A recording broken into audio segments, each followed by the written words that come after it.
Célébrée pour la toute première fois en 2015, la journée du 17 octobre, ces 2 hommes a attiré l'attention du monde entier vers une réflexion allant dans le sens de la lutte contre la pauvreté et la promotion de la prospérité partagée. Cette année, la Banque mondiale, via le PROCAD au Bénin, n'a pas laissé cette journée passer sous silence. 5 sites agricoles, dont les auteurs ont reçu l'appui technique et financier de la Banque mondiale dans le cadre du PROCAD, ont été visités. Nous sommes là dans le cadre de la célébration de la journée mondiale de lutte contre la pauvreté.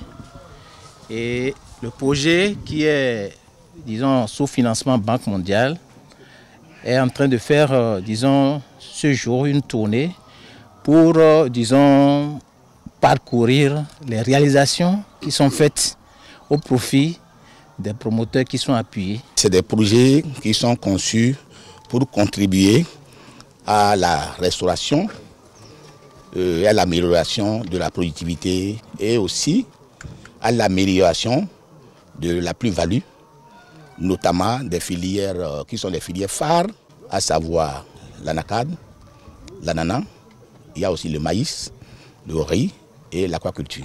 Au Bénin, en 2011, 36,2% de la population vivait encore en dessous du seuil de pauvreté selon la FAO. Ces différents appuis ont donc permis d'impacter non seulement les acteurs de chaque secteur, mais aussi la population à la base. Cette sortie témoigne donc des efforts de l'institution financière mondiale pour réduire drastiquement le taux de pauvreté. Dans cette lancée, les bénéficiaires se réjouissent. PADA m'a aidé à produire les alevins en mettant les infrastructures à ma disposition, bassins, forages, et les bottes, les bassines, tout ce qu'il me faut pour produire les alevins.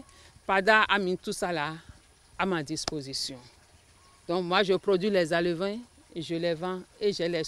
Avec les bénéfices que j'ai eus en produisant les alevins, ça m'a permis à faire un grand stock de matières premières et ça m'a permis à faire l'extension, ça m'a permis à empoisonner tous mes étangs et à les nourrir correctement. Avec les fibres polyéthylènes, le producteur peut avoir un meilleur rendement, améliorer ses conditions de vie. PADA, qui est venu avec nous jusqu'ici, a fait du bien à notre pays et à ses fils. Il nous sort des souffrances, car l'ananas qu'on produisait se faisait sur la terre ferme. Avec ça, il faut attendre au moins 1 an, voire 1 an et demi avant la fructification. Les films polyéthylènes que ce projet nous a installés nous permettent désormais de réduire ces dépenses.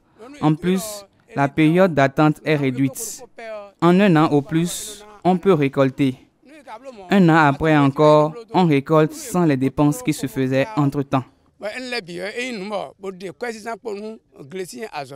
Faut-il le rappeler, cette lutte acharnée contre la pauvreté permettra d'atteindre le premier objectif du développement durable qui stipule pas de pauvreté. De telles initiatives, il en faut encore, surtout en Afrique subsaharienne, où se concentrent près de 49,4% des très pauvres du monde entier.